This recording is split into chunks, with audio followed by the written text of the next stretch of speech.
6 months ago, my boss asked me to cover up a safety violation that could have killed someone. I said no. The next morning, I was fired for attitude problems. Today, that same violation is the headline on every news channel, and my former company's stock just crashed 80%. My name is Adrian, and 8 years ago, I walked through those glass doors at MedTech Solutions, believing I was starting something meaningful. Not just a job, a purpose. Back then, my younger sister Emma was lying in a hospital bed, clinging to life after a horrific car accident. Her lungs were failing, her body was fighting, and the only thing keeping her alive was a ventilator from MedTech Solutions. For 3 weeks, I watched that machine breathe for her, watched its steady rhythm become the soundtrack of our hope. When Emma finally opened her eyes, I knew exactly where my life was heading. Quality control inspector. It might sound boring to some, but to me, it was sacred work.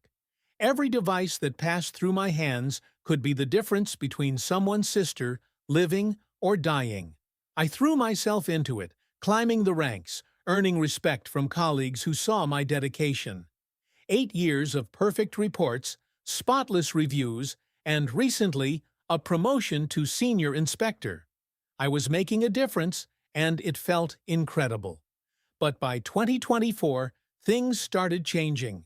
MedTech was hemorrhaging money, bad investments, failed products, lawsuits. There were whispers about layoffs, budget cuts, desperation in the boardroom. Then came the salvation, a massive government contract for emergency medical equipment. Hundreds of millions of dollars. Enough to save the company, secure our jobs, and allegedly still maintain our standards. I remember the celebration in the office the day we got that contract. Champagne, speeches about our bright future, promises that we'd never compromise on quality. I believed every word. After all, this company had saved my sister's life. Surely they understood what was at stake. But looking back now, I realize that was the beginning of the end. The moment money became more important than the lives depending on our machines.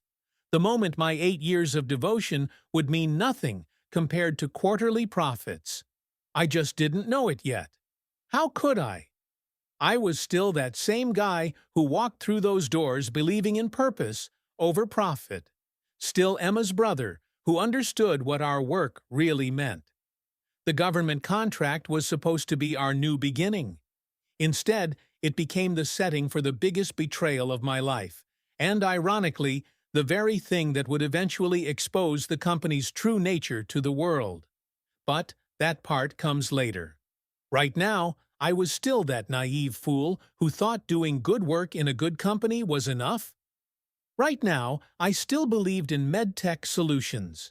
It was a Tuesday morning when my world shattered. I was running the final quality check on the new batch of ventilators, the ones heading to hospitals nationwide as part of that golden government contract. Everything seemed normal until I noticed something wrong with the oxygen valve calibration. A tiny deviation, barely detectable unless you knew exactly what to look for. But that tiny flaw would cause complete system failure within 72 hours of operation. My hands were shaking as I ran the test again. Same result. These ventilators would keep patients alive for 3 days, giving false hope to families, then fail catastrophically. Just like Emma's original ventilator had functioned. Except hers was fine. These weren't. I immediately called my supervisor, Marcus, my voice barely steady. We need to stop production. Now. The emergency meeting felt like a funeral. I sat at that polished conference table, surrounded by executives I'd respected for years, presenting my findings. The silence was deafening. Then CEO Dr. Patricia Wells, the woman who'd personally handed me my promotion, spoke. "Adrian, you understand this could delay shipments by 6 months?" I nodded. "And you know what that means for the company?" I nodded again. "Good. Then you understand why this stays between us until we can address it in future versions." I felt my chest tighten. "Ma'am, These are going to hospitals. People will die. David Reynolds, the VP of Operations, actually laughed. A cold, bitter sound. You think we haven't weighed the risks? A few potential complications against saving the entire company? The choice is obvious. Potential complications? I stood up, my chair scraping against the floor. You're talking about people dying. I won't sign off on this. Dr. Wells leaned forward, her eyes hardening. Adrian, you've been with us 8 years. Don't throw your career away over hypotheticals. These aren't hypotheticals. I slammed my folder on the table. These are facts. This is data. This is real. Marcus reached out to calm me, but I jerked away. You built machines that save lives. Now you want to ship machines that take them? The next 24 hours were a blur of sleepless nights and desperate phone calls. I tried reaching out to other departments, hoping someone would listen. But word travels fast in a company this small. By Wednesday afternoon, HR called. Susan Mitchell, the woman who'd welcomed me on my first day, couldn't even meet my eyes. Adrian, we need to discuss some concerns about your recent behavior. My behavior? I laughed, but there was no humor in it. You mean my refusal to commit mass murder? Her face turned red. That's exactly the kind of insubordination we're talking about. You've created a hostile work environment, questioned direct orders, and shown a complete failure to be a team player. The room felt like it was spinning. 8 years of dedication, of excellence, of believing in this company's mission, all erased in 15 minutes. Security escorted me out, past colleagues who couldn't meet my eyes, past the picture wall showing our life-saving products, past the lobby where I'd once brought Emma to meet the people who saved her life. As they walked me to my car, Dr. Wells appeared. Standing there in her $1,000 suit, she delivered the final blow. Adrian, you signed a non-disclosure agreement. Any discussion of proprietary information will result in immediate legal action. We have teams of lawyers, and you have a mortgage. I drove home in silence, my hands gripping the steering wheel so tight my knuckles turned white. Emma called that night. She'd heard from someone at work. Adrian, what happened? I wanted to tell her everything, to hear her voice remind me why I'd fought. But all I could say was, they chose money over lives, Em, and I couldn't live with that. For 3 weeks, I lived in hell. The silence was suffocating. Every morning I'd check the news, terrified I'd see the headline, "Hospital deaths linked to faulty ventilators." Every night, I'd lie awake calculating how many units they'd shipped, how many patients were depending on defective machines, how many families had no idea their loved ones were living on borrowed time. The breaking point came when Emma visited. She found me at my kitchen table, surrounded by the evidence I'd been collecting, photographs of the test results I'd taken with my phone, printed emails, documented conversations.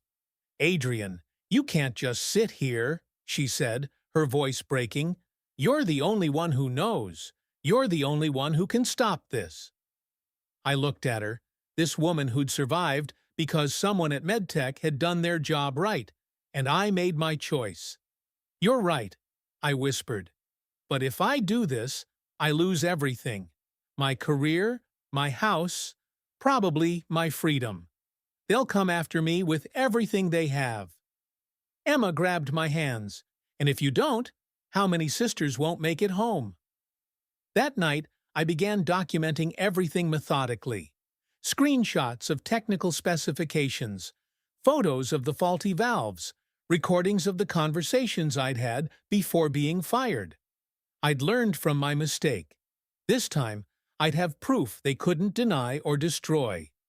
I created backup files, stored them in multiple locations, even mailed copies to my lawyer friend, Mike. The FDA whistleblower hotline felt like calling a confessional. The voice on the other end was professional, detached, asking for specifics, timelines, documentation. I provided everything. Then came the waiting. Days of bureaucratic purgatory while people were dying. That's when Sarah Chen entered my life. An investigative journalist from the Tribune, she specialized in medical device scandals. Our first meeting was in a dingy coffee shop downtown, both of us paranoid, both checking over our shoulders. "Adrian, this is explosive," she said, after reviewing my evidence. "But going public means you're burning every bridge. MedTech will destroy you." "They already tried to destroy me," I replied. "The difference is, this time, I'm fighting back." The legal threats started immediately. Certified letters from MedTech's law firm arrived daily. Cease and desist orders, threats of lawsuits for breach of contract, violation of trade secrets, defamation. My savings evaporated on attorney fees. I had to borrow money from Emma, the same sister I was trying to protect others like. Then Marcus called, my old supervisor, the man I'd trusted. "Adrian, please, come back. We'll work something out. Dr. Wells is willing to discuss a settlement if you just let this go." His voice was pleading, desperate. "You're destroying good people's lives. Think about all the jobs you're risking." I felt a rage I'd never experienced before. "Marcus, I trusted you. I looked up to you. And you want me to let people die for a paycheck?" The phone went silent. Then, "You always were too idealistic, Adrian. The real world doesn't work the way you think it does." I hung up and immediately called my attorney, Jim Brennan, a specialist in whistleblower protection. "Adrian, this is dangerous territory," he warned. "But if your documentation holds up, you might just save lives. The question is, are you ready for war?" As I sat in my empty apartment, surrounded by legal documents and death threats, watching my bank account drain and my career crumble, I thought about Emma in that hospital bed. About all the Emmas lying in beds right now, trusting machines I knew would fail. "I'm ready," I told Jim. "Let's do this." The call to Sarah Chen felt like jumping off a cliff. "Sarah, it's Adrian. Run the story. All of it. I don't care what happens to me anymore. People are going to start dying, and I won't have their blood on my hands." As I hung up, I realized I'd reached the point of no return. There was no going back to my old life, no pretending this nightmare wasn't real. Tomorrow, the world would know what MedTech Solutions was really about, and I'd either be a hero or a dead man. But for the first time in weeks, I slept peacefully. The call came at 6:47 a.m. Sarah Chen, her voice electric with urgency. "Adrian, turn on Channel 7, now." I fumbled for the remote, my heart racing. And there it was, my nightmare becoming national news. Breaking! Fatal ventilator failures. Linked to cover-up at MedTech Solutions. FDA launches emergency investigation. I watched in stunned silence as the anchor described 3 patients who died in different hospitals across the country, all connected to MedTech ventilators, all within 72 hours, exactly as I'd predicted. My hands trembled holding the coffee mug. These people had families, had hopes, had futures, all cut short because a corporation chose greed over human life. But then came the moment I'd been waiting for. Dr. Patricia Wells standing at a podium, facing a room full of reporters, looking nothing like the confident CEO who'd fired me. MedTech Solutions categorically denies any wrongdoing. We had no knowledge of manufacturing defects in our ventilation systems. I actually laughed, a bitter, hollow sound. She was still lying. Even with 3 dead bodies and mounting evidence, she was still lying. That's when I made the call I'd been planning for weeks. I dialed the Tribune's tip line during the live press conference. "This is Adrian Mitchell," I said, my voice steady for the first time in months. "I was the senior quality control inspector who tried to stop this. I have documents proving Dr. Wells is lying to your faces right now." Within minutes, Sarah Chen was texting me. The FDA confirmed their anonymous whistleblower report. Your documentation single-handedly stopped a genocide, Adrian. The stock market just suspended trading on medtech. It's over. The aftermath was swift and brutal.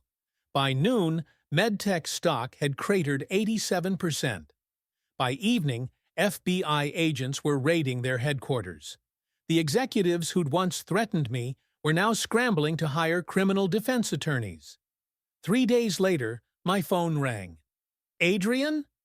This is Dr. Catherine Lopez from BioLife Industries. We've been following the news. We need someone with integrity in our quality control department. Would you consider a position as our Director of Safety Compliance? I was speechless. BioLife was MedTech's biggest competitor, the company I'd always respected from afar. Dr. Lopez, why would you want someone who destroyed his own company? You didn't destroy anything, she replied firmly. You exposed a cancer that could have killed hundreds. That takes courage we desperately need in this industry.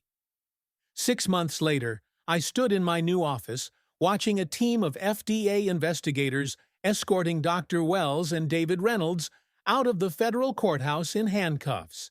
Insider trading charges, manslaughter charges, conspiracy charges, the works. My phone buzzed with a text from Emma. Saw the news. I'm proud of you, big brother. But the real vindication came the following week during a staff meeting at BioLife. Dr. Lopez was addressing new hires. I want to tell you about Adrian Mitchell. 6 months ago, he sacrificed everything to do what was right. He lost his job, faced bankruptcy, endured death threats, all to save lives he'd never meet. That's the standard we hold here. I thought about the old me, the one who walked into MedTech 8 years ago, believing in corporate loyalty and playing by the rules. That man had been naive. This man, scarred, tested, but still standing, understood something deeper. Sometimes destroying everything is the only way to save anything worth keeping. As I looked out at my new team, I felt something I hadn't experienced in years. Hope. Not just for my career, but for an industry that desperately needed people willing to choose lives over profits. Dr. Wells was sentenced to 15 years. The company folded entirely. But 3,000 defective ventilators were recalled before claiming more lives. 3,000 potential deaths prevented. Emma visited last month, bringing flowers for my new office. As she left, she whispered, "You know what the difference is between heroes and cowards, Adrian? Heroes aren't fearless. They're just more afraid of regret than they are of pain." I keep that thought with me every day now, because sometimes the most important battles aren't won in boardrooms. They're won in the quiet moments when you choose truth over comfort, justice over security, and other people's lives over your own convenience. And that's a choice I'd make again, every single time.